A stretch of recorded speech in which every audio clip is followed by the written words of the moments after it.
বহুত আগে ডিপজলের একটা গান শুনছিলাম, মুসলিম ভাইয়ের বউ গানটা পছন্দ করে।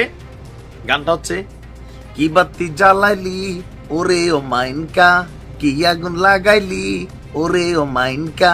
এটা একটা সিনেমার গান, কি বাতি জ্বালাইলি ওরে ও মাইনকা। তবে আমাদের আজকে মাইনকারে নিয়ে কথা না, এনসিপির লাল বাতি জ্বালানোর জন্য মোটামুটি একটা সিদ্ধান্ত নিয়ে নিয়েছে। এনসিপির সবচেয়ে বড় পৃষ্ঠপোষককারী, এনসিপির সবচেয়ে বড় শুভাকাঙ্ক্ষী, এনসিপির উপর সবচেয়ে বেশি আস্থা রাখা ব্যক্তিটা, এনসিপিকে নিয়ে নানান স্বপ্ন দেখছিলেন, এই এনসিপির পক্ষে গিয়া বিএনপির বাটে পড়ছিলেন কথাবার্তা অনেকেরই। লোকটার নাম হচ্ছে সাংবাদিক ইলিয়াস। হঠাৎ করে এনসিপির লাল বাতি জ্বালানোই আমার মনে হয় যে আবার ইলিয়াস ভাইয়ের লক্ষ্য।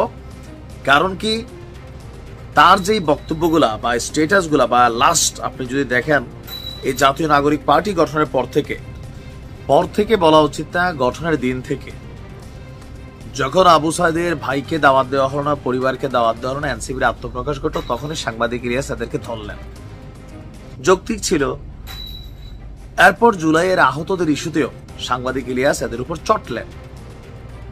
আস্তে আস্তে এবার ওনার মাথা যত খারাপ হচ্ছে, এনসিপির লাল বাতিটা আস্তে আস্তে বড় আকারে সামনে আসতেছে। প্রধান যেই কয়েকজন নেতা আছেন, আমাদের আসিফ মাহমুদ, তার দুর্নীতির পার্ট 2 আপলোড হয়েছে, 3-4 আসতে পারে। আরো কয়েকজনের তালিকা আছে, উনি বলছে মাথা গরম হলে সব ছাইরা দেব আছে, কিন্তু নাইলে কিন্তু এমনি কথা বলে না। এবার সর্বশেষ নির্বাচন ইস্যুতে এই যে এনসিপি একটা খেলা খেলতে চাচ্ছে, খেলাটা কোনটা? নির্বাচন যত পিছাবে, এরা ভাবতেছে ইউনূস সরকার যতদিন থাকবে, এই সরকারটা থাকতে থাকতে কেউ র্যাবের হেলিকপ্টার চড়বে, সরকারি বাস ভর্তি করে এদের মানুষ আসবে, এরা কোটি কোটি টাকা কামাই ফেলবে। কারণ এরা পাওয়ারে আছে, বিভিন্ন দুর্নীতিবাজ লুটেরা এদেরকে টাকা দিয়ে বিভিন্ন কিছু এখন চালাচ্ছে, তথ্য প্রমাণ বলছে। তো টাকা যার কাছে আছে, অনেক কিছু আছে, কিন্তু সাংবাদিক ইলিয়াস বলছেন যে তোমাদেরকে আমি $1 বিলিয়ন দিব, তারপরেও রাজনীতির মাঠে গিয়া আওয়ামী লীগ বিএনপি জামাতকে ফেস কইরা পাশ করার যোগ্যতা একটা পোলা পাইলেন নাই। টাকা কামাইতে যে তোমরা ইমান আমল নষ্ট করে ফেলতেছো।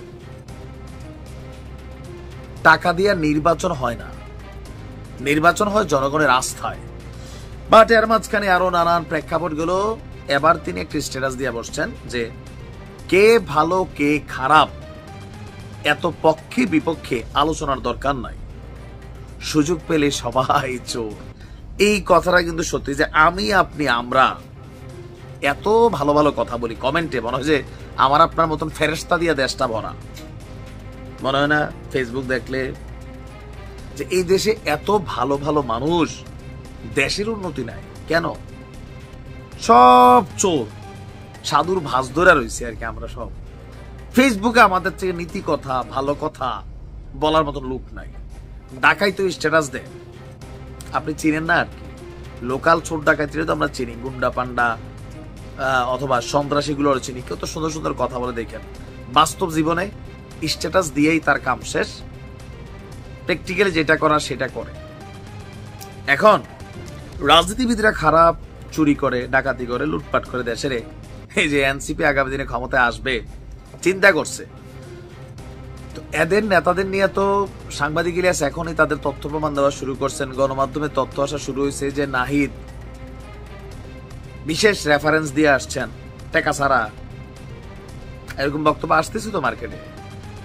গণমাধ্যম ছাপাচ্ছেন, আব্বা আব্বা ডাকতেছে, এখন পরে আবার আব্বার থেকে ডাব্বাও বানাবে। তথ্য দেখবেন কই থেকে যে বেরিয়ে আসবে। এখন তিনি বলছেন যে সুতরাং সুযোগ পেলে সবাই চোর, এটাই সত্য বাংলাদেশের মানুষের বেলায়। অতএব দ্রুত নির্বাচন। এবার আসছে বিএনপির পক্ষে বিষয়টা। জনগণ যাকে চায় সেই দেশ চালাবে। আমিও যা মনে করি, দেখেন একটা আস্থার জায়গা হয়েছিল, বাট রাইট নাও নাই। এনসিপি তোমরা তোমাদের নির্বাচনী ইশতেহার দাও, বিএনপি বিএনপিটা দাও, জামাত জামাতেরটা দাও, অন্য দল অন্য দলটা দিবে, আওয়ামী লীগ যদি আসে তারাও দিবে। জনগণ যারে ভালো মনে করে তারে ভোট দিবে। সে সরকারে যাওয়ার পর তার যে নির্বাচনী ওয়াদাগুলা পূরণ করবে বৈধভাবে, বাট অন্যের মাথায় কাঁঠাল রেখা সেই কাঁঠাল চুষে চুষে খাওয়ার যেই সময়কাল মেয়াদকাল চিন্তা, এটা কিন্তু সফল আর হবে না। অন্তত সাংবাদিক ইলিয়াস তিনি যেভাবে আদা জল খেয়ে লাগছেন ভাই, আর বাকিরা তো আছেই। এনসিপি লাল বাতি জ্বলে গেছে মনে করেন, যা টুপাইস কামাচ্ছে এটাই নির্বাচনে গিয়ে ভরাডুবি হবে দলটা। ভালো হইতে পারে, আমরা দোয়া করি নতুন দল, বাট পরিস্থিতিটা মনে হচ্ছে না। দেখা যাক কি হয় না।